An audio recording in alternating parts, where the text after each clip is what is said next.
Good morning, this is the Daily Download. I am your host, Brad Nelson, and today is Wednesday, May 7th, 2025. Here's what you need to know today.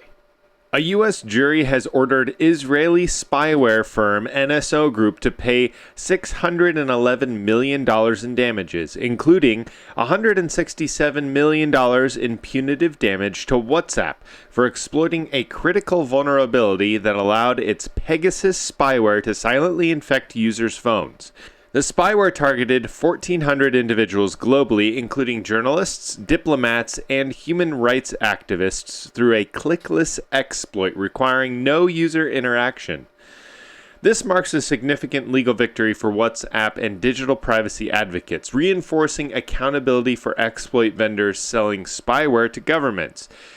NSO defended its actions by claiming its tools were used solely by licensed law enforcement agencies to combat serious crimes. However, the jury found NSO's conduct egregious, setting a powerful precedent against private surveillance firms operating without oversight.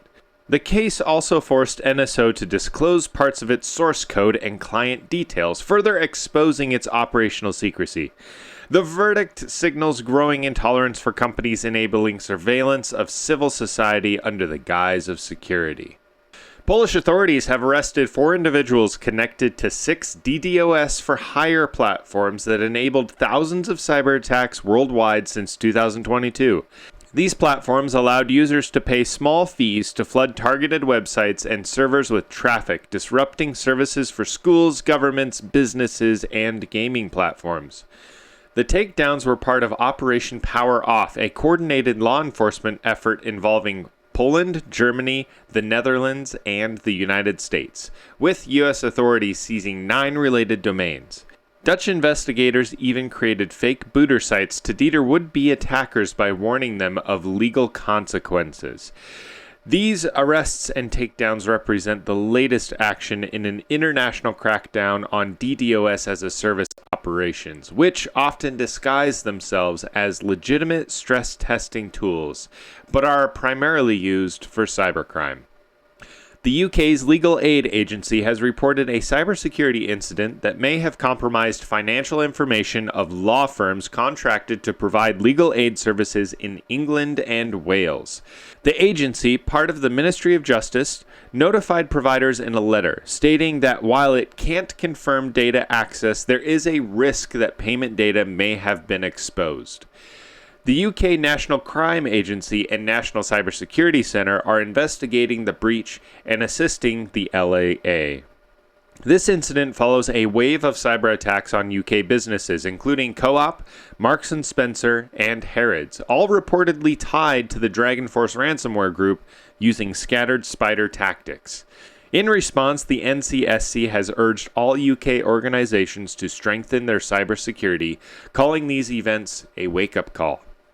Microsoft has resolved a Microsoft 365 outage that affected Teams, SharePoint Online, OneDrive for Business, and other services across North America.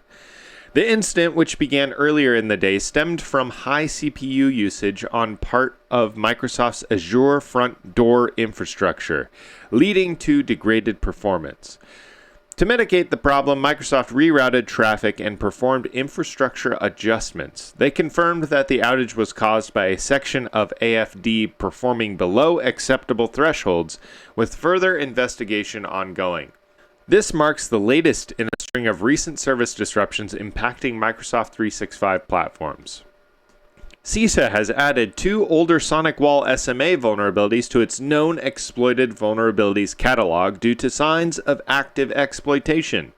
These flaws affect SMA 200, 210, 400, 410, 5, and 500V devices and allow for remote OS command injection and arbitrary file access. Patches have been available since 2023 and 2024, but new technical details and exploitation reports from Watchtower Labs prompted urgent action. CISA has set a May 22nd deadline for federal agencies to apply patches. SonicWall is advising all users to verify devices for unauthorized logins. Amazon has unveiled a new AI-powered warehouse robot named Vulcan, capable of performing tasks with a sense of touch, enabling it to pick and stow roughly 75% of warehouse items, jobs previously done mainly by human workers. The tactical feedback sensors help Vulcan gauge force and speed to avoid damaging items. A suction cup arm with AI-powered vision ensures it picks up only one item at a time. It's trained on physical data like touch and force feedback. Vulcan also learns from failures to improve over time. Vulcan is already active in Spokane, Washington, and Hamburg, Germany. It has processed over 500,000 orders to this point.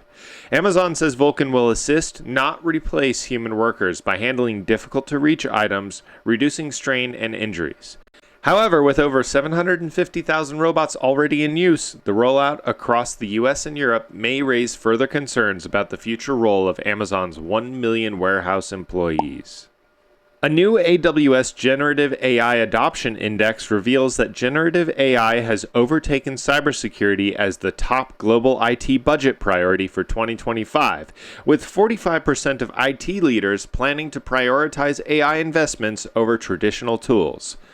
The study surveyed 3,739 IT decision makers across 9 countries, showing 90% of organizations now use generative AI, with 44% already in production.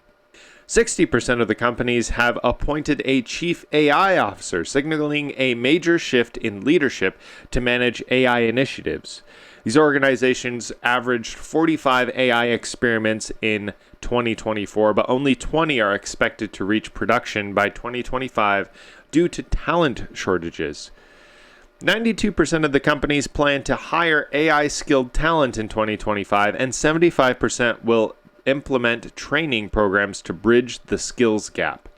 Most of these companies favor hybrid AI strategies. 58% of them plan to build on pre-existing models, while only 25% will develop from scratch. India and South Korea lead in prioritizing AI investments, outpacing Western markets. And 65% of the firms will use third-party vendors to accelerate AI implementation. AWS emphasizes the need to focus AI strategies on business objectives rather than just tech adoption.